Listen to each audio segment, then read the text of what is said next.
My journey has been this journey of being human, being sick, being vulnerable, being sad, and trying to flip it around as though that's what I've been able to do, is to be able to remind those who have the power and the intelligence to actually improve these things and make them better and bring in the human quality and say, you are so important and you can make it happen, and let me tell you how it's important on the human side. So first what I'd like to do is to thank Dr. Flythe, I'm going to get it. Hiladic? Yay, I've been practicing that. So everything should go well now. So Dr. Hiladic, and then also Dr. Ron Falk. And then all of my nephrologists who round on me are all sitting here. This is fantastic. So I thank you all for being here. And I have a lot of friends and people who are all supporting me here. And those of you who don't know me, I hope what I'm able to do today is to try to give you a little bit of a combination of a personal story, but really have it grounded in what we're trying to do professionally with patient engagement. So thank you for being here. I also want to honor all of the healthcare providers and the staff and the people who have actually helped me through my journey and saved my life in so many ways, because I want to teach you about some of that.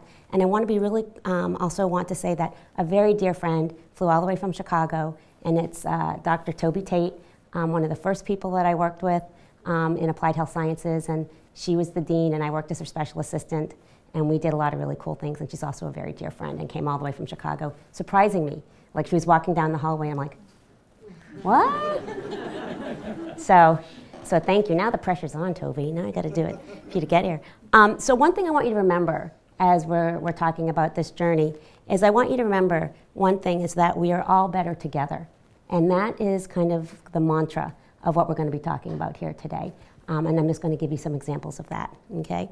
So there I am, 17, such a good age. But there I am at the age of 17, and that's kind of where my story began. And it began in upstate New York in 1982. And so what I'd like to do is to start this story to give you kind of an idea of where this all kind of, where the rubber hit the road starting. So first I want to bring you back to 1982, right? This is when Michael Jackson Thriller album came out, and we were all dancing to that. Everybody was, and most of you owned it, I'm sure.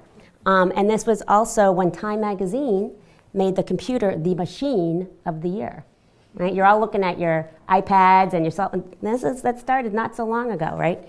So that's when, that's what the summer of '82 started to look like then. For me, it was the summer before my senior year in high school, and I was in upstate New York. And as those who are from upstate New York or know about it, it is actually a really cold place. And the summer has 3 amazing months, and that's the best weather ever. So that's when I started to have fun, right before my senior year in high school. But I was also experiencing pain. And pain started in the spring, but I kind of ignored it because I used to run. And so I had these little migrating tendinitises. I didn't know what that was then, but that's what it seemed to be. But these pains in my knee or my ankle or my hand, and I would let them go. Then I would, of course, go to music, right? There's concerts. I'd go to Saratoga, see the Grateful Dead, have really good times. And in the middle of that, the pain kept coming back. Much more closer now and much more of a recovery time in between the pain. And it started to be kind of weird pains where I had these pinpricks on my legs. I'm like, God, it looks like someone's poking me with a pen with red, and it was all these, and it was a vasculitis, and I didn't know that's what was going on. So then I was going to parties, and I was having much bigger pain. And so I was blaming my ankles that were swelling because I didn't know what it was, and I'd gone to parties at the picnic tables and drinking beers. And I just told my parents, I tripped. I didn't know what was happening. But the pain was getting a little bit more severe. So then this is the other thing that happened in '82. We had E.T., and I went to go see that at the movie theater. And when Gertie and E.T. see each other for the first time, they start to, start screaming, and you take in a deep breath to laugh. And I started to take in a deep breath, and I actually started to cry because it felt like someone was stabbing me in the chest with a knife. And I was like, oh my gosh, I don't know what this is. And so I had to start really now talking to my parents and saying something really weird's happening. And so I went to go see my primary care physician on 101 Main Street in Fayetteville, village of Fayetteville, New York, who had his lab in his office and had all the machines we needed. And I had very much elevated SED rate, my EKG was off, things were not looking very good. And he said, Celeste, I think we're going to have to send you somewhere. So for me, this is when I had a very life-altering summer, was 1982. And this is where I was diagnosed with, at the time, was a uniformly fatal autoimmune disease.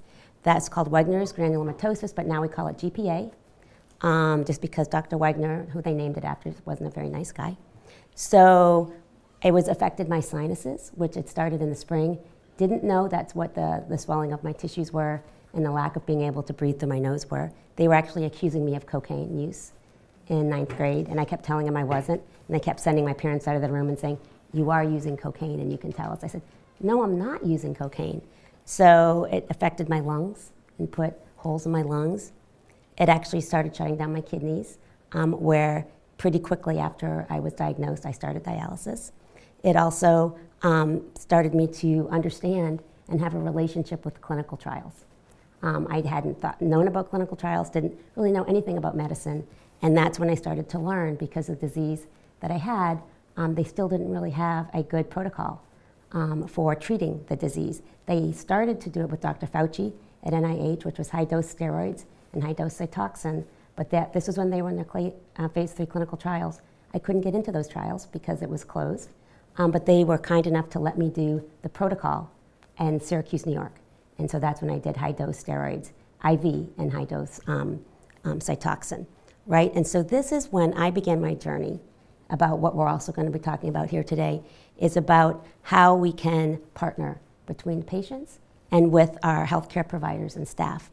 Okay, so here again is a 17-year-old and those ridiculous Porsche Carrera glasses that were my dad's. I thought I was really cool, but my plans changed for the rest of my life. I didn't really know what I was going to do, but I knew where I was going to go to college, and I ended up not going to where I was going to go to college, and things really were a complete change of plans for me. So now what I want to do is I want to kind of transition for you, as I was going through this process, some instances of where the power of partnerships with my healthcare providers really started to come into play and made a huge difference for setting my stage, because just so I can do the math for you, that was 35 years ago, okay? And so, and I've been able to be here for you today to talk primarily because of these relationships that I've had. So first I want to talk to you about Dr. Riccardi, who was a young rheumatologist who was the one who diagnosed me. He was young, he was just hung up a shingle in Syracuse, New York, because his family was from there, and he had done his residency and fellowship out west, and he came back.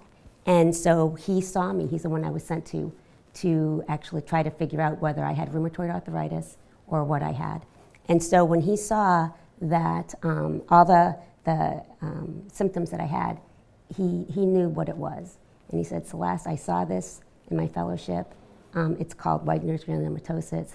It is a rare autoimmune disease. What we need to do is do a biopsy of your kidney and send it to the National Institute of Health, because we feel more confident with their pathologists to diagnose it. And if it is this, then you're going to have a long journey. The reason is not only is a disease something we're not sure we can put into remission at the moment, but your kidneys are failing. And I was like, what? What do the kidneys even do? Like, I had no idea what the ramifications of that were. And he knew that the ramifications were going to be long for me to have to handle. So he gave me a book by Norman Cousins called Anatomy of an Illness, which is a fantastic book. Highly recommend this book. And it's truly about, Norman Cousins is a phenomenal writer to begin with, but he also had been diagnosed with a very rare autoimmune disease, and he spent a lot of time in the hospital. So he talks about here about how patients take back their lives and how they set, like, when you're going to draw my blood, you can't just draw it willy-nilly, or you can't just come in and not tell me what you're doing. And he was also about laughter, that laughter is the best medicine and to give you some healing. But he's the one who really taught me about how to take control of my illness. And my doctor is the one who was young and said, you know, Celeste, this is so important that you're going to be in a car. And I've said this to a lot of people who are here today, who've probably heard me say this, and I said it on a podcast, but it's so important, I want everyone to hear it, is that he said, you really need to be the driver of this car, because you're going to be driving on this journey for quite a while, and people are going to be getting in and out of your car. Different types of healthcare providers will be getting you in and out of that car. But you're the one who's going to be driving it, and you're the one who's going to know when to get off, when to get on, who can get in, who should be out, but you're the one who takes control. And really set that kind of mindset for me. And for those who know me, my husband will attest, I'm a pretty strong-willed individual. And so at this age, it was great for me to say, okay, I will definitely be the driver of my car. So because of that, I ended up starting to put this to use. And this is Wendy. She was the first nurse that I had after diagnosis. I had been, I'm gonna have to fast forward for about 6 months, but what ended up happening is I ended up getting a very bad dose of viral pneumonia because I had a graft put in my leg. I was taking Cytoxan, taking prednisone. I ended up getting a very significant pneumonia that you can get when you take Cytoxan. There was the one time that I almost died in this whole process. And she was with me, and she's the one who took care of me in pediatric ICU. And she taught me how to actually handle and manage all of the complications and things that I was learning in my life. She told me that I was going to be strong, that I was a strong woman. And she would hold my hand. She wasn't afraid to touch me. She wasn't afraid to laugh at me. She wasn't afraid to educate me if I had questions, right? I asked her, can you please make sure that the person who comes in to draw my blood is nice? Because some of them that come in aren't nice. And she said, I will make sure they're the only nice ones. So we created this relationship. And then she would tell me who was my next nurse coming on and what they were like. And she just was really a nurse that really did have the humanitarian in the healthcare, which we've lost, right? And I want us to get that back. And we need to get that back.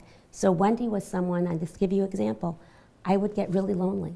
Chronic illness is very isolating and lonely. I think most of you who've experienced it yourself, who treat patients, the biggest challenge for me as a patient was the isolation and loneliness. And so I was in this glass room where there was oxygen and it was shut, and I couldn't talk to anybody. And I had this huge mask on, I couldn't see anybody. And so I was just in this room, and I get really bored and lonely. And I figured out pretty quickly that if I held my breath, my heart rate would go up. And if my heart rate went up, then people had to come in and check the monitors. So I was doing that quite a bit.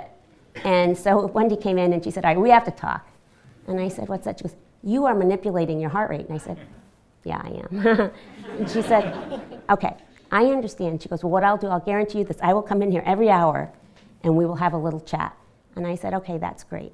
So that's where Wendy knew me, had figured out, called me on it, but then realized what it was. I was just lonely and isolated. And at that time, again, this was 1982, 83. There wasn't a lot happening in patient engagement. So we fast forward about a year now. I'm in college. That's me and my friend Scott. It was around my 20th birthday. And I'm showing you this picture not because there's so much alcohol in the back. There seems to be a trend here in this one slide. But I show it to you because this is where I was trying to be a normal 20-year-old, a junior in college at Syracuse University, where I ended up going because it was close to my dialysis unit. And so here we are having a great time. And what would happen, though, is I would dialyze Saturday, and those, all of you would dialyze. So I dialyzed Saturday morning at 6 in the morning. I'd get off at 10, go back to my dorm, and go to sleep. I would not dialyze again until Tuesday night, until 4 o'clock. So that means Saturday, Sunday, Monday, and Tuesday, full days. And for those who don't really know, a lot of dialysis patients don't go pee. They have no urine output. I had zero, none, right? So everything I drank and stayed on me. So here I am in college, and I'd go to a party Saturday night, and I'd have the red Solo cup of beer of 16 ounces, and then I'd be making up for it the rest of the weekend. I couldn't really drink anything, trying to stay away from coffee, trying to be good, but I'd still go in on a Tuesday with 4.5 kilos on, roughly about 10 pounds. And then I'd get yelled at, you can't do that, you're da-da-da-da-da-da-da-da. I said, I know, and I'd feel really bad, and I knew I had a red star, and I knew I was getting stripes, and people were mad at me. And my doctor, Dr. Bernstein, Bernie Bernstein, the best nephrologist ever. We had such a great relationship. And he would slide over on his little blue stool, and he said, Celeste, we can't do this. You're killing me here. And he said, but, we'll figure it out, we'll figure it out. So 2 weeks later, he comes in, gets on his stool and rolls over. He said, I've got an answer for you, and I've got one word. And I said, what's that? And he says, tequila. And I said, tequila? He said, not the crappy stuff, but the really good stuff. He says, get yourself a really good bottle of tequila. I'm not advocating for drinking. I am not. But he was trying to meet me as a 19-year-old of where I was. And he said, if you take one shot of tequila before you go out, it's 1 ounce of fluid. You get a buzz, you can have fun, and you can be with your friends, but you're not compromising your fluid overload. And I said, oh, okay. So just to let you know, tequila is my drink of choice, still is. And he was right. And believe it or not, it made a really big difference in my life. But more importantly, it made him and I even closer because I knew he was hearing me and he was really helping me figure out what to do, right? Because the whole reason you do dialysis is so you can live a life, a quality life. And he knew at that point where I was at 20, it's very different than someone at my age now, 51, right? But then it was important because I didn't want to be a dialysis patient. I wanted to be a college student. So that was really crucial to me with him. And so then that was 20. At 21, I was blessed to get the gift of life.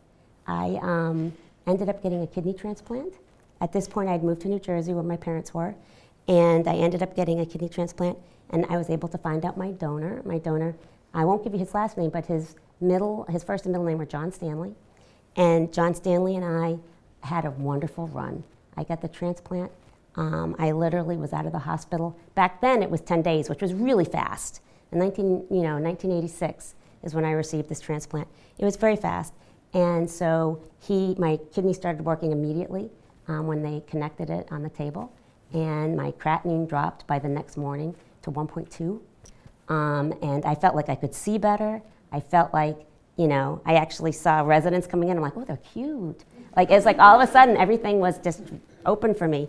And so it was an amazing journey for me. And I had a wonderful, wonderful partnership with the transplant surgeon then, because he and I talked. I asked him everything about the surgery because it was very weird to me that your transplanted kidney was transplanted in the front of your abdomen. And so I was really talking to him what I needed to be careful of, what I could do, what I couldn't do. Could I play tennis? Could I do all these things? And he said, oh, absolutely. You absolutely can. Just be careful, just be kind of logical. So John Stanley and I decided, because he was me and I was him and he was helping me pee, but he was only 13 years old and he had been hit by a truck on his bike and his head had been hit by the mirror. And he was the youngest of 6 and he actually died on Easter Sunday. And that's when I got my transplant, was Easter Sunday. And so I felt like we are going to live a great life together, John Stanley. So John Stanley and I went to Boston. And we started to go back to school, to Harvard Extension. And I also love music. And that's when I started to manage bands for fun. So I managed 2 rock bands and a solo artist. And just had a great time. And the reason I loved it is one was I got to see music for free any night of the week. And it just felt like I was really living in a way that I knew a young 13-year-old might be excited. So it was fun for us. And I wasn't crazy. I don't want you to think I was like, ooh, John Stanley and I, I had it in check. I'm not just sitting there. It's not like I knew he wasn't really there. It was okay. But then I also really got into patient advocacy there because I was transplanted. I was such a huge advocate for organ donation. And in 1986 and 87, it was a scary place to be an advocate for organ donation because people did not want to talk about it. It was a subject that was very taboo, but I felt very engaged with that. I also wanted to be a peer for other young women who were on dialysis because when I started dialysis, there was nobody like me on dialysis with me. And so I was isolated and alone, and I wanted to help with that. And then I wanted to get involved in patient engagement. I wanted to really start talking to nurses and physicians about how certain things felt on dialysis. And so I started doing that. I also was getting a little sick of hearing myself around healthcare, right? I'm a little more than that. And so I was, at 29 when I was in Boston, I had seen something on the Big Brother, Big Sister Foundation, and I thought, oh, I would love to be a big sister, I think. I think this would be really fun. So when I was 29, I became a big sister with the Big Sister organization, which was wonderful because my little sister then became really engaged with some of my healthcare stuff going on. And she thought, oh, this is interesting. And so she ended up, to make a long story short, she's done fantastic. She ended up getting her master's in education. She became a dental hygienist, a pediatric dental hygienist because she had small hands. And so she actually teaches at the high school that she went to as a director of the program. And so that's where she also met a lot of my physicians and nurses, and I asked them to talk to her and to give her some ways of thinking about what her career could be in the future. So, and then I started right down there, a little Harvard sign. That's when I started my career professionally in university setting, in an academic medical setting. That was when I started to do it. So here we go, 1995. Unfortunately, John Stanley in the last 2 years was not doing so well, and I was having chronic rejection, and we did what we could, but you know, he passed away. And that was the hardest thing for me. I knew I was going back on dialysis, and that wasn't as traumatic to me as losing this young man that was very special to me, because I felt like it gave me a reason to live, right? It kind of made me have value and meaning in my life. I rejected finally in August of '95, but the last 3 years, we knew I was going in that direction. So I was at Mass General, and Dr. Nina Tolkoff-Rubin was my physician, and we put me on the list to be transplanted. I meant to be to have a possible another transplant in February of '92. I'm still on the list. So this is over 8,760 days. We're going to talk a little bit more down the lecture, but I have since been removed from the list because of something that's, well, you can see I'm in a chair, and this is a reason that kind of changed my plans. But what I want to share with you really quickly is, so we're talking about the idea of patient partnerships and in patient engagement.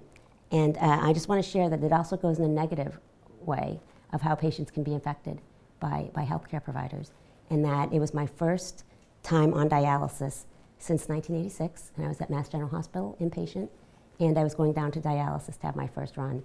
I was just about to go down. They were bringing up my drugs for me to take. I didn't have any of my anti-rejection drugs. And I said, hey, where are my drugs? And they said, Celeste, you're going back on dialysis, and this is gone.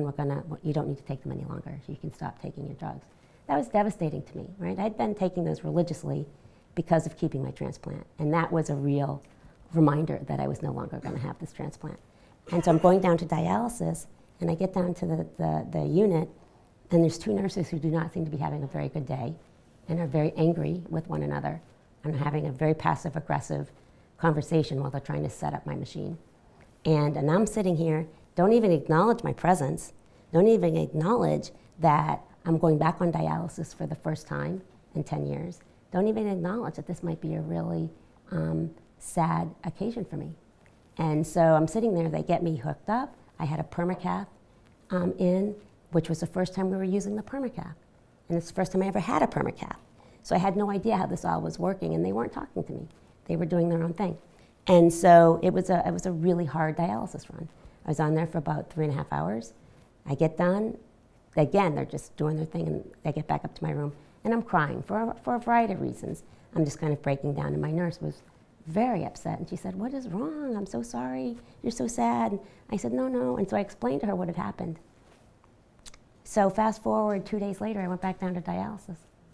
So I get to my chair, and the one nurse comes over and takes the curtain and slams it shut. And is looking right at me and says, if you have a problem with me, you talk to me directly. Because the nurse had gone down there and had complained to the charge nurse about what had happened. And it was at that point, Wendy came back in my head, Dr. Roccardi came back in my head, Bernie Bernstein came back in my head. And I just said, okay. I said, what I need you to do, I said, I need you to open that curtain. I need you to step back outside. I need you to never come in my presence again in this room. And I need you to get me the charge nurse. Because if you don't understand that your role in here is to provide health care and to be someone who's going to work with me as a partner in doing this dialysis, then you don't really need to be in my space. And I'm really sorry that you're having a bad day, but I can't have you having it around me. And that was when I got my true sense of advocacy and self, and that this was something that I was going to take ownership of, but I was also going to work really hard so that this did not happen to any other patient, because it never, ever should happen. And people do have bad days, and we're all in a job, but you're in a profession that is dealing with people and human beings who are isolated, who are alone, who are sad, and who are frightened. And you have to acknowledge that my job is hard, and I know I have a hard job, but these people are actually in a really vulnerable place, and it is my privilege and it is our honor to live in the lives and the hearts of these people for the rest of your lives. Because that woman lives in my heart, and not necessarily in a good way, right? But it's in a way of saying we have to do better, okay? So that's what really, the impetus of me truly getting involved was that conversation. So I always know that I'm grateful for her to help me know when to set that stage, was at that moment. So now what we're going to do is I'm going to tell you a little bit about what I did between that and now. So there is my husband, Daniel Lee, who is an incredible partner with me on this journey. And now I can say I've got Toby right here, and this was UIC. So this is when I started my true professional career within academics and within the University Health System. I started in interdisciplinarity. That was kind of the main tenor of what I did, right? So my husband, Daniel, came equipped with a son. And I cannot, because of the cytoxin, I could not have children. But I really wanted to be a mother. I thought I could be a really cool mom. And so we can ask Jonathan, but because he's always like, I know, you taught me words like obtuse and obnoxious that my mom never taught me. And so I'm like, but that's what stepmothers are for.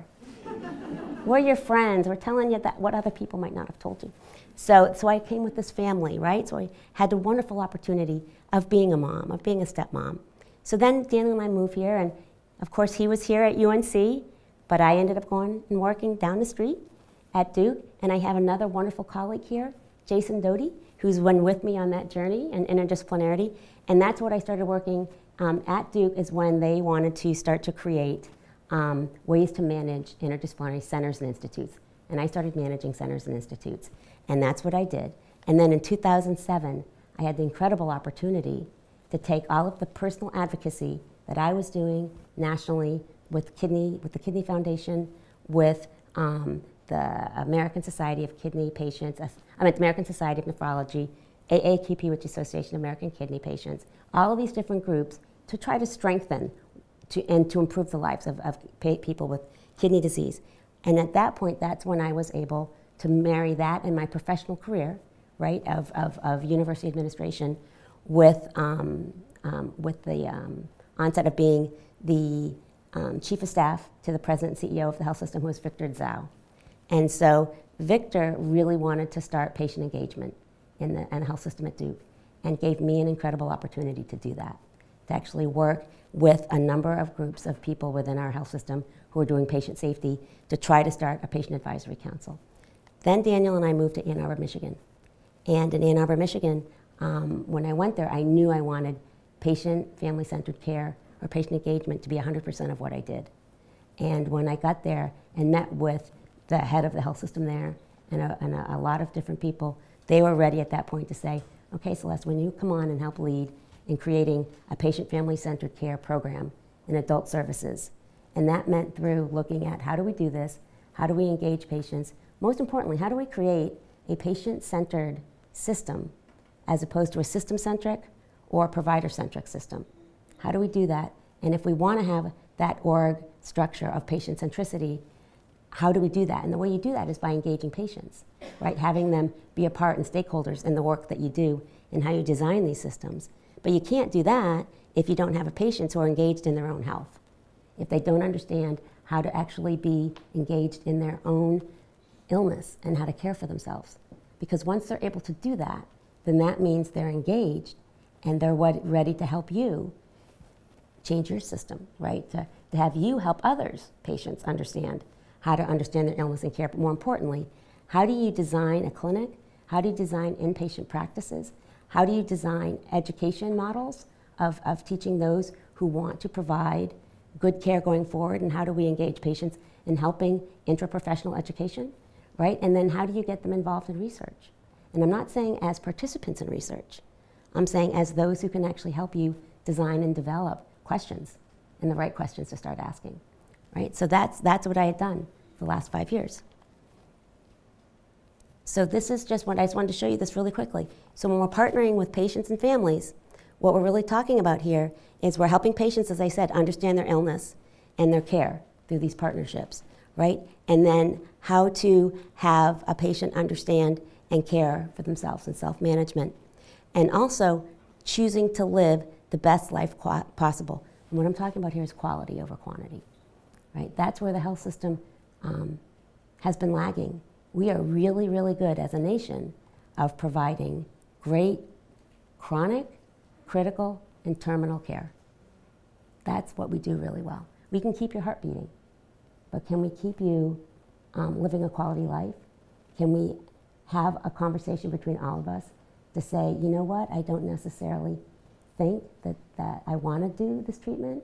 And it's all about, and I think many of you might have read, but there was a paper that came out, and I think it's the advisory board that had brought this paper out a couple weeks ago. But it's basically titled, there are things worse than death, right? There are things worse than death, and that's absolutely true. It's about, when you're looking at independence, when you're looking at autonomy, when you're looking at dignity, when you're looking at suffering, right? These are things that are far worse than death, and that's something that we don't think about. So there on the top is my husband and I, and my niece and nephew. My nephew's really tall, he's 6'7" now. But so that's the family and the caregiver. And down here is we have the physicians, and we have the nurses, and we have extenders, right? And this is a team. This is a team that we want a partnership with and bring us all together. So when we start looking at teams, I wanted to give you a tangible example of what that looks like. It's for me, but also for those who are involved in dialysis or nephrology. And that, right now, as we know, outcomes are really imperative to the work that we do. And in fact, that's how a lot of us are getting reimbursed. That's how reimbursement is going to be happening going forward. That's how things are measured through patient experience. I'll talk a little bit about patient experience because it's not about patient satisfaction. That's important, but that's not the driver of why we really need to do what we do. So outcomes are important, and outcomes only happen with a team, and I call it my team. So you have Celeste in the middle there, and my team and my unit is my social worker, my nurse, my nephrologist, my surgeon, right? Surgeon, huge. In dialysis, the most important part of us being able to live is having access. The most challenging, painful part of having dialysis is access. And it's something that, even though everybody understands it, that's what patients worry about more than anything else in their entire dialysis experience. When they go into dialysis and they're sitting in that chair, you have no idea, but the thing that they're most afraid of until they get on is getting on that day. Because whatever access they have, they don't know if the pressures are going to work, if it's actually going to be infiltrated, if they have the right patient care tech. It's a really, really scary thing, even to me now. And then once we're on and the pressures look good, and the patient care tech walks by and says, okay, you want your TV now? You're like, oh God, okay, now I'm good.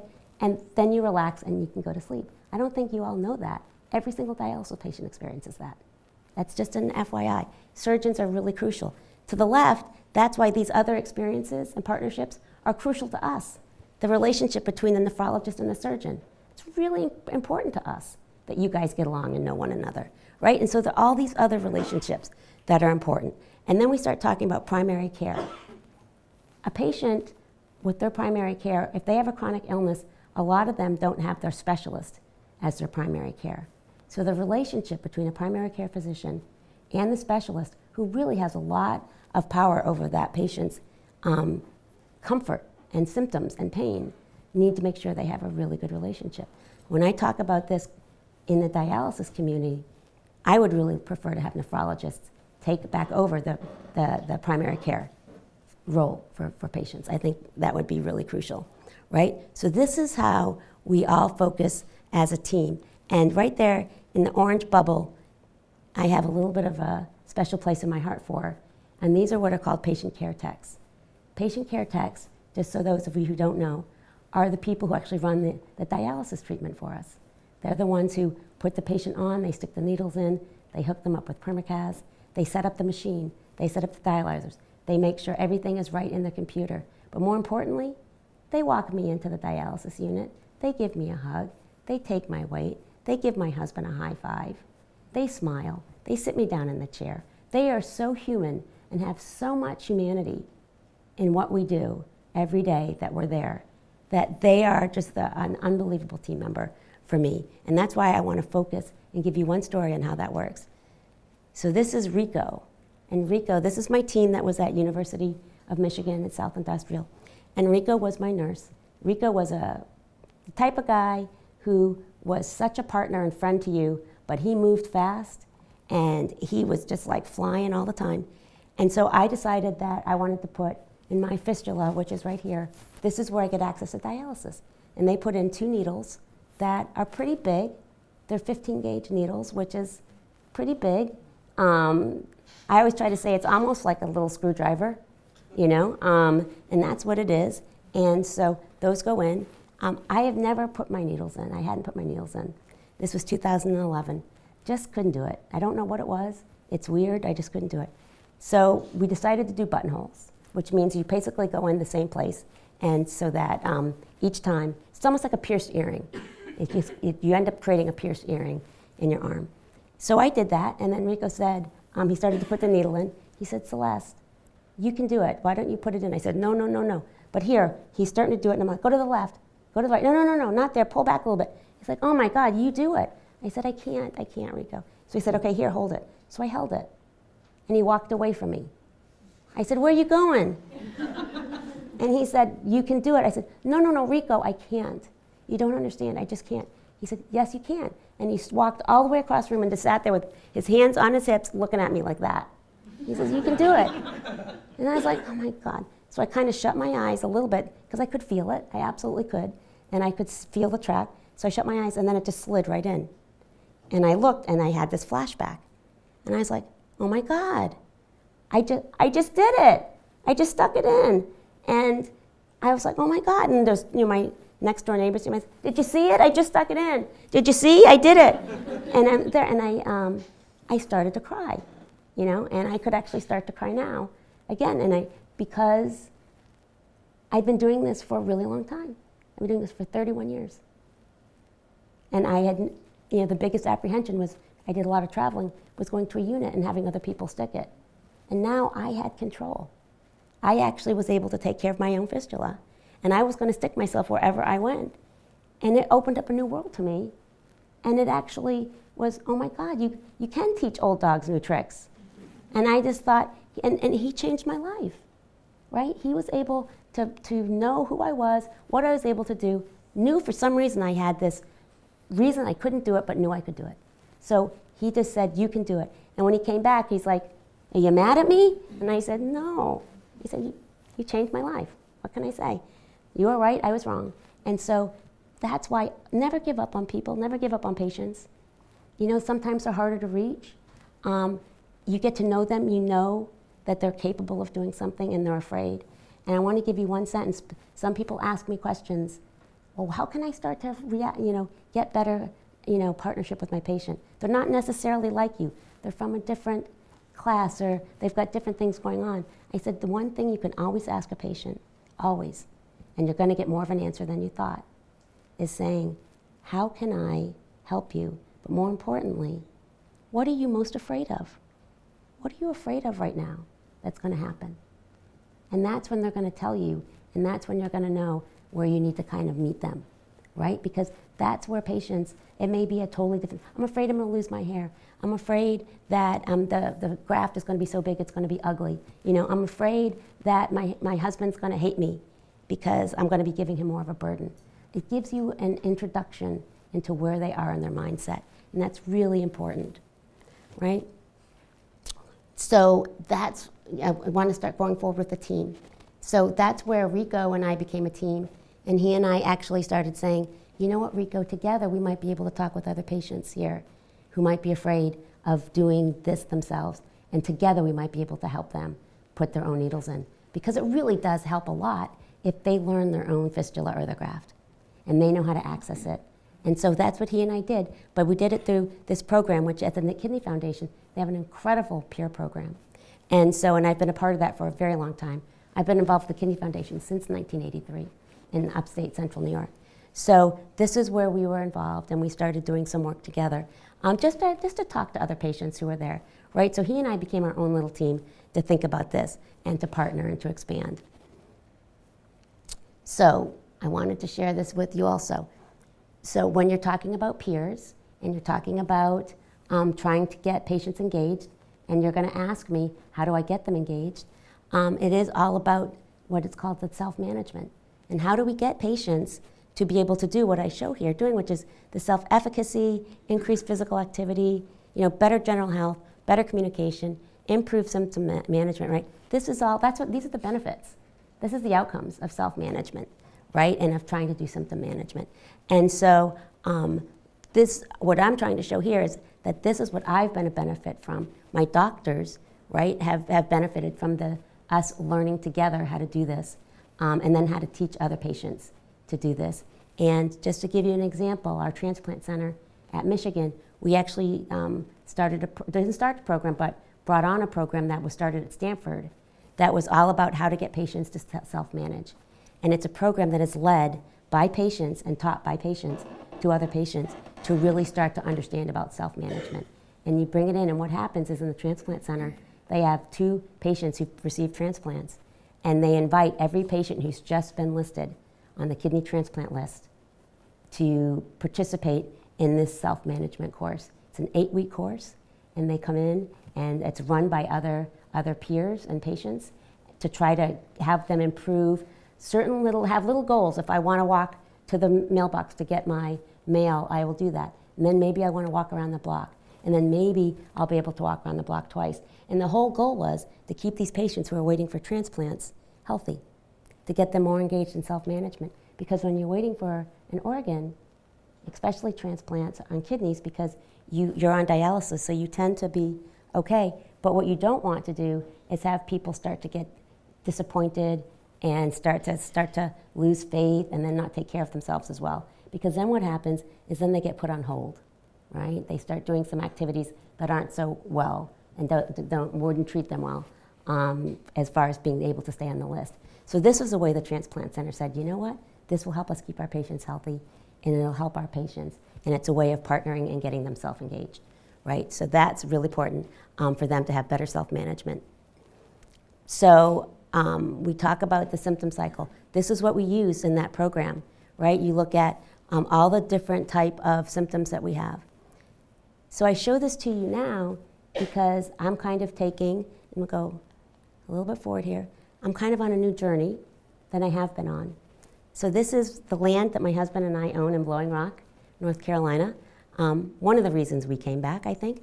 But this is a new road for me because of the fact that in November 20th of 2015, and I feel really sorry because all of my nephrologists who I see here and the team that I have didn't know me very long. I just moved back here at the end of September, beginning of October, and had started going to the unit.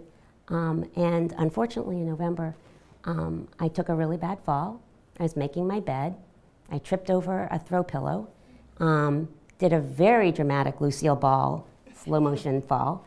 And I was just, if I had just fallen, I think I would have been okay. But I didn't. I was really doing this whole ballet thing, and I hit my bed, and my head went back far enough to almost hit my butt and arching my back. And so I ended up falling and not realizing that my bones had really taken a turn for the worse in the last 4 or 5 years. So that as an incredible doctor here, Dr. Rubin, who's an endocrinologist and a bone specialist who I've seen, who I truly admire because she's great, because she was really honest with me. She and I have met 3 times, and she partnered with me from the get-go. And she saw everything after I was, these symptoms, the reason why I bring these up, these are very different symptoms than I'd ever had and looked at in my entire life. Because of the fact that I broke my right shoulder blade, tore my rotator cuff, broke my sternum, broke my my rib cages were kind of just all cracked everywhere. They couldn't even really tell, it was kind of foggy. And I also had 4 compression fractures in my spine that caused my back to raise up. And when I went to see Dr. Rubin, I actually ended up with a 5th compression fracture by the time I saw her. And she said, Celeste, your bones are catastrophic. And they're not. They're very, very brittle. They're not even going to really heal that well, but we're going to do what we can. And so my symptoms, when we start looking at my disease, right, which was severe osteoporosis, but was also, I have this other disease called nephrogenic systemic fibrosing that I had because I had an MRI in 2006, and they gave me a contrast called gadolinium. And gadolinium is fine, and I know it's an unbelievable diagnostic because everything glows really well. But for those of us who are on dialysis and don't have kidney function, not so good because it can settle in a way that we don't get rid of it. And unfortunately, it caused an autoimmune disease in me to trigger, which was fibrosing and collagen. So it's kind of like, my legs are kind of like Barbie doll legs, just very hard and fibrotic and hard to walk and move. So I had that before this happened. And then I fell, right? So then I became very weak, much weaker than I'd ever been. And I had pain. And pain, I might have had acute pain before, but I never had pain. And all these bones being broken and shifted, and the sternum, the pain was kind of mind-blowing. I just couldn't I wasn't able to fathom what it really felt like every day. And it was a real challenge for me, which created anxiety. It created emotions in me that I hadn't had. Depression, because I was sitting and I was acknowledging this depression, so I think I could handle it. But I was sitting in my chair all the time in this red chair, looking out this window, and I was brought back to that 17-year-old who was isolated and alone. And I was so alone, and I was so afraid, and I couldn't move, and functionally I was just not able to function. And I was disabled in a way that I had no autonomy, no independence. And all of this was like so new to me. And I knew, as you guys have seen in this very quick journey, I knew what I should do, and I knew what I wanted to have happen, but I didn't have the ability to make it happen because I wasn't going to be able to rebound from this like I had before. It was a very, very different journey for me. And so I had to start figuring out how to deal with that shortness of breath, right? And realize, okay, I need to get oxygen because oxygen's going to help me. And I was really tired, right? So all of these things were very, very different than I'd had before. So just to let you know, my husband and I have gone through this whole journey over this last year, and my doctors, and we've been on it together, and they've all been fantastic and given me really wonderful tools and ways to try to cope. The last 3 months have been a little bit different because I've gotten my pain under control, thank God. Pain under control, I'm able to do certain things, but the quality of life, not so good. I'm sitting here talking to you right now, but my quality of life is not that good, and I'll tell you why that is, and I'll tell you why that's an important discussion, because we're talking about living a life that is meaningful and of value. And I had reached out to my doctors and said, I really would like a palliative care consult. And my unit's like, I don't know if we do that. I don't know if we have palliative care consults. And I'm like, really? And I'm like, you know what? I don't know if anybody does palliative care consults except cancer, because that's all I knew at Michigan also.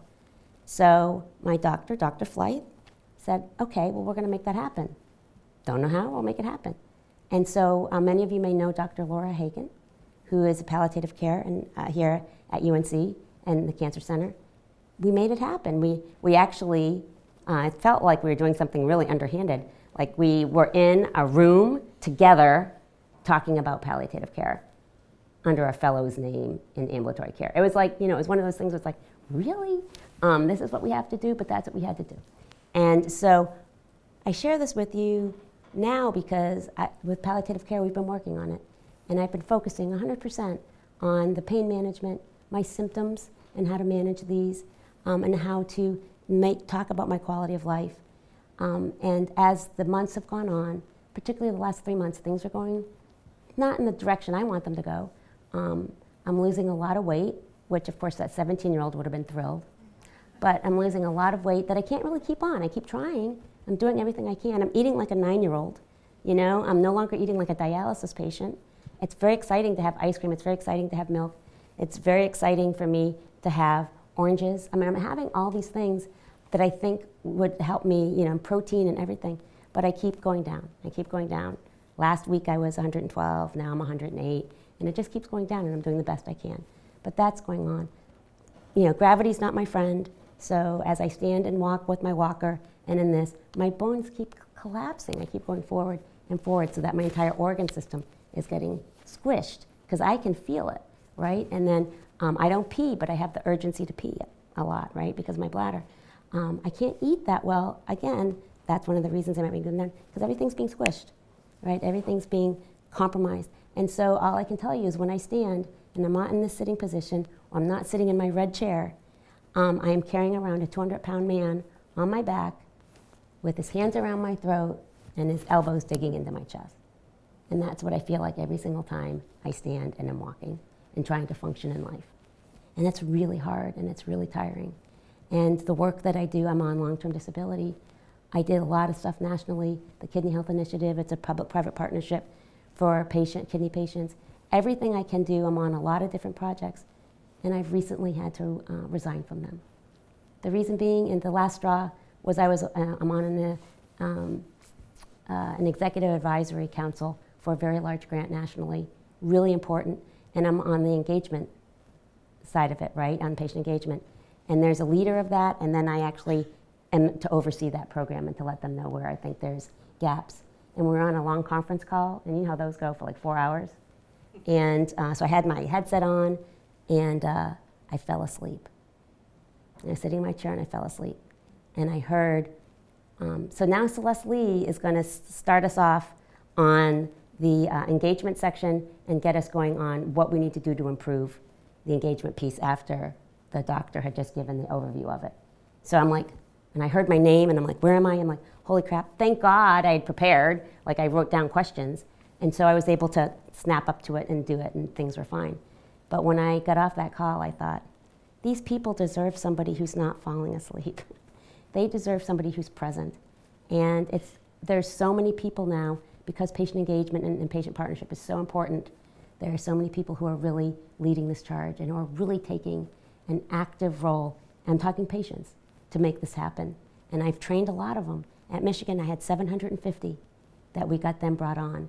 And at the Kidney Health Initiative, we have 15 patient-family patient-family partnership council members who are all connected with all of the top leading organizations for patients. And they're ready to go. They're absolutely able to do this. They do not need me to be there any longer to lead them. So I resigned as chair, and I brought on an interim chair who's fantastic, unbelievable man from DC. And so these are all the things that are important to me that I'm handing off to other people. And as one of my dear friends said, she said, Celeste, it seems like to me that you're actually preparing to go away on a really, really long vacation, and you want to be in peace before you go, and you're handing off all these things. I said, yeah, because that's where it's headed for me.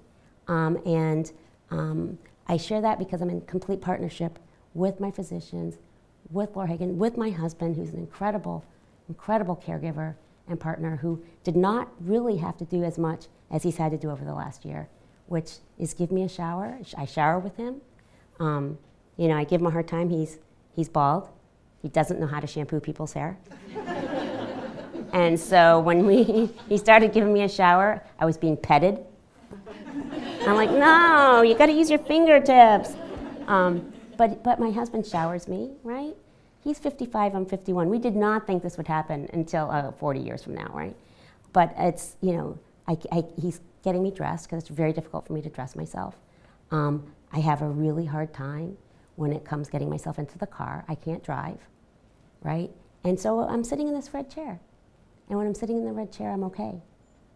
When I get up and walk, that 200-pound guy is with me all the time. And I can't breathe, and I can't function, and it's really uncomfortable. So I have made the decision, and Daniel has made the decision, that as we go forward and we look at palliative care, that over the next couple of weeks, I'm going to start transitioning to hospice. Now, what does that mean? That means that I'm going to continue to do dialysis, because when I stop doing that, the rubber hits the road and the time clock starts to tick, because we know how long that's really going to take. Not that long, because of the fact that I don't pee. So it's something that would go quickly. But I'm not ready for that time clock yet. But I am ready to start the other time clocks, which is I need to be in the right place. And my husband and I really need to look at our quality of life and what's important to me and why I live this life and what is meaning and value. And meaning and value is being able to participate in life, being able to help others and help other patients. It's not for me to keep my heart beating. right? It's not that. I can't just sit in that red chair for the rest of my life. And I actually think my body's, and I know my body's actually being able to make its own decisions now because it feels very different, and I know my body very well, and it's very tired, and I know it's going its way, and so we'll see what happens. And I don't say this to make anyone sad. This is not a sad story. This is actually a story of absolute, being grateful. It's a love story, right? The love of humanity and of fellow patients and of the community that you all represent. You are the people that bring care and comfort and knowledge. It's a really complicated world we live in right now. And I won't even get into politics that tells you that. God help us. But this is a really complicated world, and illness is really complicated, and the way we treat patients and what we're able to do, right? And how we're able to take care of everyone. We just have to make sure we keep the humanity in there, right? We have to make sure that when we engage people and when we're treating patients, that we're treating a person with a complicated disease, but we're treating them. And all of you, whoever you are and whatever you do, have that opportunity. And I'm talking about health services researchers, right? I'm talking about you, political scientists. Everyone plays a role in this health system. And I'm here to speak to you today about that because I think it is so crucial, okay, that we all continue to partner. So as we go down this new road, I just wanted to show you, this is some of the successes at Michigan we had. So those of you who also, we have the personal here, which is important, but I also don't want to lose the professional. This is all patients engaged. We had a conference, and I had 260 staff and faculty, physicians, surgeons, head of the health system. Right down there is Dave Spallinger, who's now head of the health system for Michigan, and next to him is Dr. Rahl, who's head of the health system at University of Arkansas. But we had this huge conference to say, how do you really do this? How do you partner? How do you engage? And these are poster sessions that we had patients involved with our researchers who did these sessions. We had patients involved in education. And so in our first and second year medical students, they get matched with a family for 2 years. And we have a complete curriculum on how to engage them in training medical students, how we do this in nursing and pharmacy. We also do this in research, right? And that's why we had those poster sessions, and at the point of care.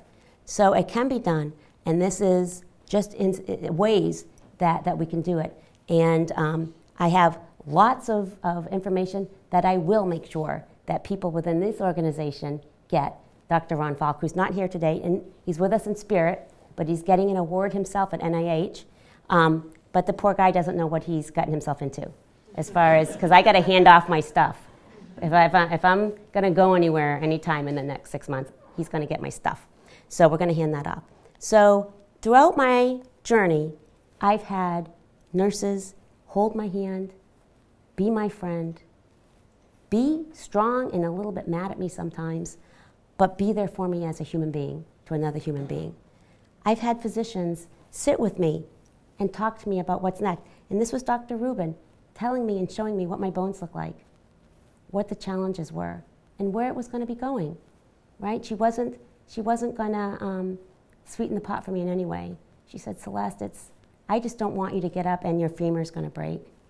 I don't want you to get up and have your hip break. And unfortunately, that's where we're headed, and that's where it's going to go. And you're like, okay, well, that sucks, but okay, I know that, right? This is someone that you wouldn't think has played a huge part in my life. This is billing. Billing is huge with chronic illness. It's like one of the most scary and stressful and anxiety-producing parts of being sick are your health bills. Huge. And this is someone who would help you when, especially with me in dialysis, I have Medicare, I have great insurance from my employers, but this is the person who said, you know what? I'm going to help you. We're going to get on Blue Cross Blue Shield together. Are you comfortable with that? We need to figure out what's happening. I said, oh my God, please, will you be on there with me with Blue Cross? Right? Huge thing. But this is where patient-centeredness comes into play, is within the billing office. Then you start looking at environmental services. These are the folks that everybody knows inpatient, the ones who come into the room, who laugh, who tell people jokes, who are just really kind. And when I was at Duke, we actually had a round table with all of our environmental service people with Victor, because he really wanted to talk to them, and he talked to them what kept him up at night, and he wanted to know what kept them up at night and how they described their jobs. And one of our EVS people said, you know what? I actually save lives every day. And he said, because if I don't clean that room right, if I don't switch over that bed right, if I don't get it sterile and clean, then I'm just passing on infection. And I was like, oh my God, can I hug you? Can we share you? But that's exactly right. That's patient-centeredness. He knew who was in the middle of that was the patient. This is transport services. Wonderful group of people. The ones who bring you and give you rides when you're going to scary places, right? You're going to diagnostic. You're going maybe down to have a colonoscopy, place you don't really want to go. All of those things. And I had one when I was probably, in my mid-20s, and he was pushing me. He said, I know it's not correct to do this all the time, but because it was around Christmas. He said, but I've got a really good voice, but I only know Christmas songs. Is it okay if I sing them to you as we walk? I said, that would be so awesome. So he sang to me Christmas carols as we were going down for a diagnostic test. It meant the world to me, right? So another individual within the system to be able to show humanity. You know this, phlebotomists, holy cow. These are people that can change and really help. When you get a good one, and if they say, how do you want to be stuck? Celeste, it looks like you've been stuck a lot. Where should we go? Where do you think I should go? What's good? How do you, do you want me to go 1, 2, 3? There are wonderful ways of them helping be patient-centered. And I'd have to say, they really are some of the most patient-centered. And those who do IVs are truly patient-centered, right? Because they get the difficult sticks, right? And so this is an assistant for one of the docs. And let me tell you, this is like, I will call you. I promise I will call you as soon as that value comes in. I will call you. You don't have to wait for the portal. You don't have to wait for this. I will call you because I really needed to know the value, right? I needed to know, and she knew I needed to know. And that's when these types of things happen. Patient-centered, right? Being another human being. And then we talk about here, which is crucial, this is laundry. And that's where all those Johnnies are. And I show that because they play a huge role in patients' comfort within a hospital setting, is whether, when you talk about dignity and having your whole self hanging out there. But this is also where at Michigan, I just want to give you another example, tangible example, of being able to engage patients. We actually engaged an entire team to help us figure out what type of patient gown or pajamas we should have that would be much more comfortable and that would make sense. And we engaged them in this process. And it was one of the best things we did, right? We were able to really make some good changes that were economical, right? We could afford them. But so that's just that. So do you remember when we first got started? I know it seems like decades ago, but when we first got started, what I asked you to remember? Do you remember? Can you say that for me? We are better together. We are better together, all of us. Those who do research, you're going to make a case for actually changing some things that need to be changed. You're going to give us evidence-based, right? And I'm talking clinical, but I'm also talking about our health services researchers. Those of you who treat patients, those of you who might not treat patients as much as you used to, but are in more of a senior leadership role, making sure that those people who work for you who do treat patients, that everybody's aligned. So we end here. I hope it was helpful. I hope it gives you a little bit a better understanding of how patient partnership and engagement can affect things. But I hope my story in the 35 years that I've had gives you, what I wanted to do is I don't want it to be cake. I don't want you to walk out here and say, oh, that was really nice and it was good to hear this.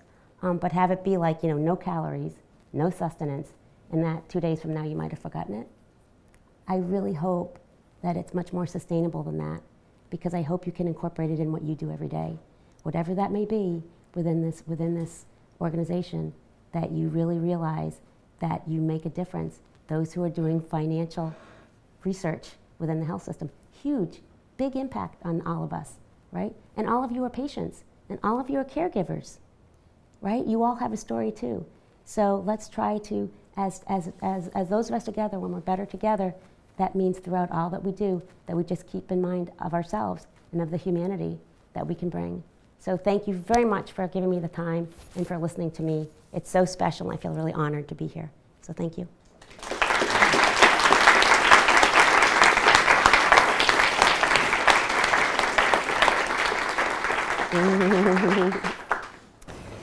So thank you, Celeste. That was incredibly powerful and moving.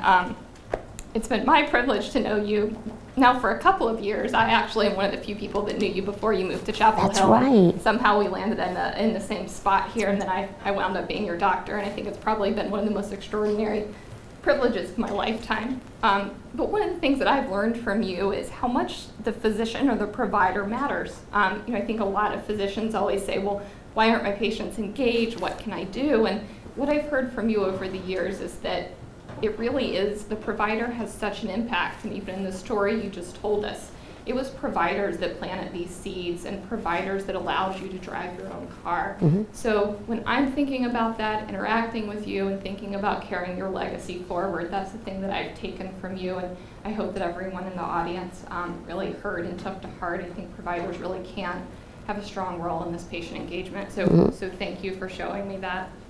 We're going to take a few questions. So I'm going to open it. Jerry and I both have microphones. We're going to ask you to speak into the microphone with questions just so we can capture them on the video.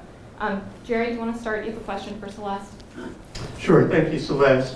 What advice would you give to providers about trying to help our patients engage? What would be the first step that we could give in our interactions with our patients? Yeah, I think the first step is to truly sit face to face with that patient.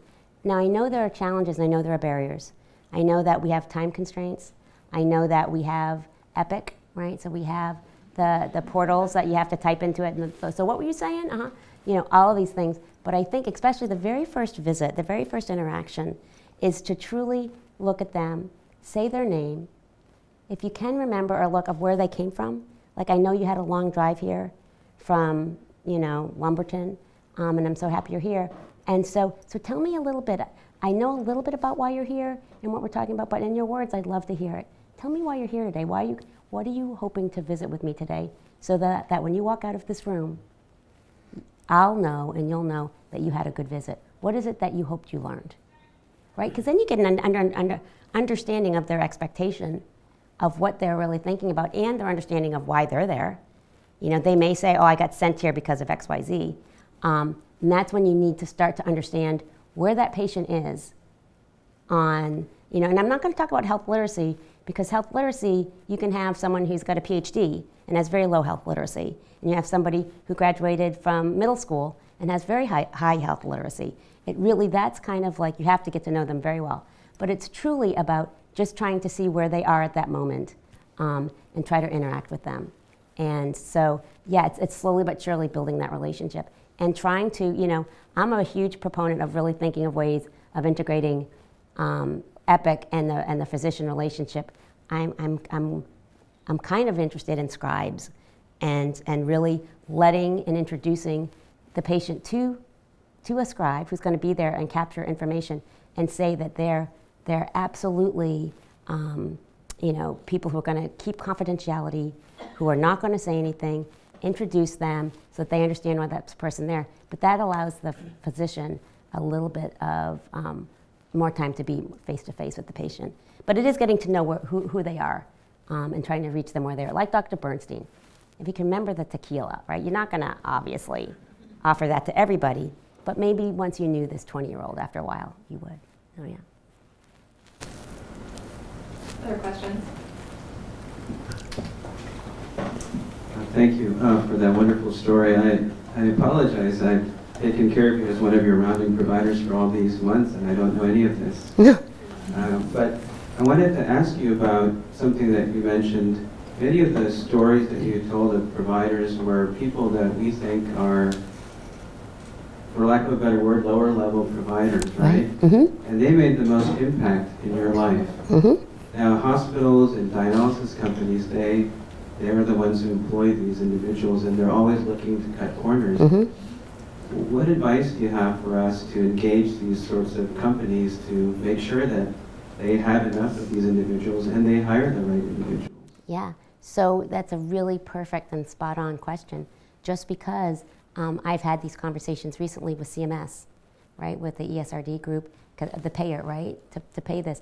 And that's what I said. I said, you're constantly looking to save money and That's why these large dialysis organizations are cutting corners, and they're all looking all about the quantity of how things cost. How can we bring up what they consider low-level providers to actually do some of these things and not reimburse them or compensate them for what they're really due, because they are the ones that keep these accesses going. They are the ones that keep us all truly functioning, truly. And so that's where I think as physicians and as anybody who's in this community to truly start to respect and to show CMS and these large dialysis organizations that this is a group of people that's going to improve our outcomes. It's not going to be, these quality indicators are only going to be better by actually elevating the level of that staff. And that you all need to show that and to constantly be driving that home, that the bottom line is going to be better if we truly start to pay them a livable wage that gives them respect and that makes them much more of a part of these conversations. Because nationally, when you get all of the people together who are talking about how to improve the health care of patients on dialysis or chronic kidney disease patients, these people are not represented at all. They don't even have an organization, really, right? I don't even know if they have a celebration week. I mean, we just had one, but I think that's just started in kind of a perfunctory way. But yeah, they need to be, everyone, in the whole health system, we need to value the people who spend the most time with the patient. And we need to respect them because that's going to improve your outcomes. And that's the name of the game now, right? Improving relationships improves outcomes, for sure. Thanks so much, Celeste. You and I spoke a while back, and I told you about a patient of mine, but for everyone else, one of my dialysis patients who lives a very vibrant life, but she was declined from the kidney transplant list at both Duke and UNC, and she really hates dialysis. And she feels fine on 2 days a week. Mm-hmm. But, of course, we're required as dialysis companies and providers to make sure our patients come 3 days a week. So, of course, you know, nurses and techs feel that they have to, you know, reprimand, so to speak, the patient.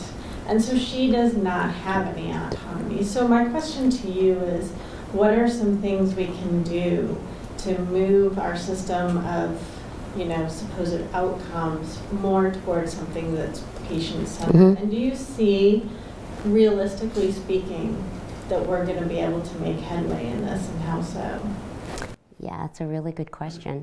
And I think when we talked about that, we did, I absolutely felt that she was right on. If 2 days are fine for her, then 2 days should be fine for her, right?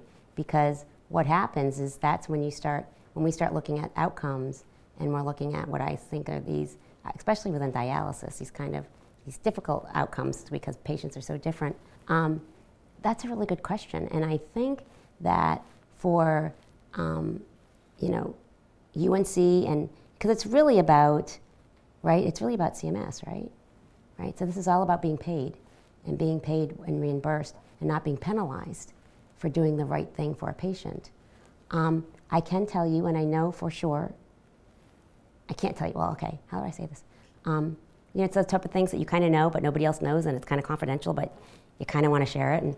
And Yes, really. I know, right? But let's just put it this way. I'm not going to tell you the whole thing, but I do know that the Center for Medicare Services is completely invested and is creating a very significant position around patient-centered care and patient engagement. And I know that this person who's going to be getting it is extremely qualified, unbelievable advocate for patients. And when that happens, I'll let you know. And so I think sending that out and having that conversation, I think that's the only way we're going to do it, is to actually bring it up and saying, you know what, we have to look at what's of real value to the patient. And that we should not, as an organization, be penalized because we're trying to listen to our patient who knows best for themselves, right? And I would say to them, and you don't have to pay for a third treatment for her, right? You know what I'm saying? But as a dialysis unit, we have to figure out that we're not penalized financially, that we're not paying for her either. Like, it's just okay that it's a 2-day dialysis, you know? And it would be great if, I'm on the side, I get dialysis 4 days a week, right? And that's not normal. And we kind of push for that because of some fluid on my legs because of that disease I have. So yeah, so that's what I would do. The only way you're going to do it is to get patients, to get her, to get other patients who are interested in that, to be a part of what you're doing, to have their voices heard, to have them write CMS, because it's not you. I think when you start looking at all of these things, you need to get the voices of the patient. And as I was talking to someone today, I can't even remember who, but it was, I used to work, I know, but I used to work, I was at Duke, and so I used to work closely with Dr. Rob Califf, who's now the head of the FDA. And he and I always had really good discussions, and they were always discussions. But he came to speak at the Kidney Health Initiative, this public-private partnership, and this was his quote. His quote was, "If I was a kidney dialysis patient in this country right now, I'd be pissed off as hell," right? Because there's not research going on, there's not a lot of R&D. I was very upset, and I used to tell him, how come when I was 17 years old, my life is affected exactly the same way in 2016 and at 51 as it was at 17? Like, my life is exactly the same. There's been no advancement. There's been needle advancement, machine advancement. There's been advancements, but as far as a patient and what dialysis takes out of my life and what I have to give to it, it's not changed at all. Can you imagine if you were diagnosed with breast cancer in 1982 and you were diagnosed in 2016, how different your life is? It's really not when it comes to dialysis or kidney patients, right? And so that's one of the reasons he said what he said. And then he was basically making the case, the only people who can make this happen are the patients. So we need to get patients like yours, instead of the providers trying to say, what can I do?